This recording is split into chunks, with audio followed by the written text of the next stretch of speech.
కావేరి ఏదైతే బస్సు ప్రమాదం ఆ ఘటన మరవక ముందే ఆల్రెడీ మరలా ఓ 2-3 బస్సు ప్రమాదాలు జరిగినాయండి. కాబట్టి ఏంటి అసలు ఈ బస్సు ప్రమాదాలు ఒకదాని తర్వాత ఒకటి జరుగుతున్నాయంటే రాష్ట్రంలో బస్సు ప్రమాదాలపైన ఖచ్చితంగా కఠినమైనటువంటి చర్యలు తీసుకోవాల్సిన పరిస్థితి ఇప్పుడు వచ్చిందేమని అనిపించింది నాకు. ఎందుకంటే కావేరి బస్సు సంఘటన నిజంగా జనాలందరూ మర్చిపోలేదు, చాలా బాధ అయితే ఉంది.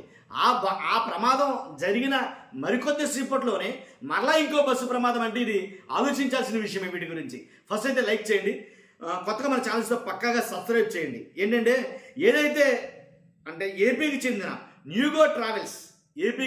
న్యూగో ట్రావెల్స్ బస్సు ప్రమాదానికి గురైంది. దాంట్లో ఒక 6 ప్రయాణికులు తీవ్రంగా గాయపడ్డారంట.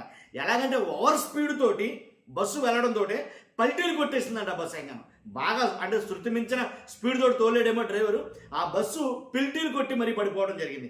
పడిపోవడంతో దాంట్లో ఉన్న 6 ప్రయాణికులు మాత్రం తీవ్ర గాయాలయ్యాయని వార్తలు మనం చూస్తాం. కాబట్టి అంతేకాదు దాని తర్వాత నెక్స్ట్ ఏంటంటే జడ్చర్ల సమీపంలోని ఒక బస్సు, ఓ ప్రైవేట్ ట్రావెల్సే, అది కూడా లారీని ఢీకొట్టడం. తర్వాత మిర్యాలగూడ డిపోకు చెందిన పల్లె వెలుగు బస్సు ఒకటి దాచేపల్లికి వెళ్తుండగా పల్నాడు జిల్లా దాచేపల్లి మండలం శ్రీనగర్ వద్ద ఆ బస్సు ప్రమాదానికి అయితే గురైంది. ముందు వెళ్తున్న లారీని వెనక నుంచి ఢీకొట్టడంతో ఏంటి కొంతమందికి గాయాలయ్యాయి, మరి ముఖ్యంగా డ్రైవర్కి కొంతమందికి గాయాలవుతాయి. చెప్తాను కదా, వరుస సంఘటనలు ఒకదాని తర్వాత ఒకటి రాష్ట్రంలో ఖచ్చితంగా ఎలాంటి సమయంలో సరైన స్టాండ్ తీసుకోవాల్సిన పరిస్థితి వచ్చిందనే అవసరం అయ్యింది అని అనిపిస్తుంది. ఎందుకంటే ఆర్టీసీ కానీ అలాగే ప్రైవేట్ ట్రావెల్స్ కానీ, మరి ముఖ్యంగా ప్రైవేట్ ట్రావెల్స్, దాని మీద అధికారులు కఠినమైనటువంటి నిర్ణయాలు తీసుకోవాలి. ఆల్రెడీ చాలా బస్సులు సీజ్ చేస్తారని చెప్తున్నారు. ఎందుకంటే అసలు పర్మిట్లే లేకుండా, అసలు లైసెన్స్ ఏమీ లేకుండా, కాగితాలే లేకుండా చాలా బస్సులు అయితే తిరిగేస్తున్నాయి.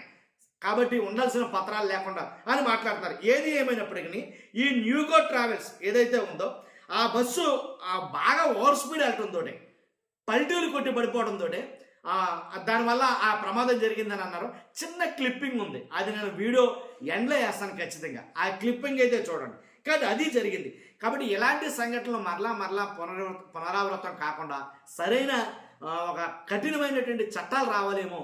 అంటే వాటిని పర్మిషన్ ఇచ్చే అధికారులు కావచ్చు, వాటికి అన్నీ ఉన్నాయా లేవా, ఆ తోలే డ్రైవరు ఏదైతే ఇప్పుడు ప్రమాదం జరిగిందో కావేరీ బస్ ట్రావెల్స్ ఏదైతే ఉందో ఆ డ్రైవర్ ఫేక్ సర్టిఫికెట్లు పెట్టి ఏంటి తన డ్రైవింగ్ లైసెన్స్ అయితే తీసుకున్నాడని అంటున్నారు. ఇవన్నీ ఎంతవరకు వాస్తవాలు ఏంటనేది రాను రోజే తెలుస్తాయి, ఒకదాని తర్వాత ఒకటి ఏంటి. కాబట్టి వీటన్నిటికి కూడా ఫస్ట్ ఏంటంటే నేను చెప్పింది ఖచ్చితంగా చర్యలు అయితే ఉండాలండి. చర్యలు లేకపోతే కనుక చాలామంది ప్రజల పరిస్థితులు గాల్లో ఉన్నట్టే నన్ను అడిగితే కనుక.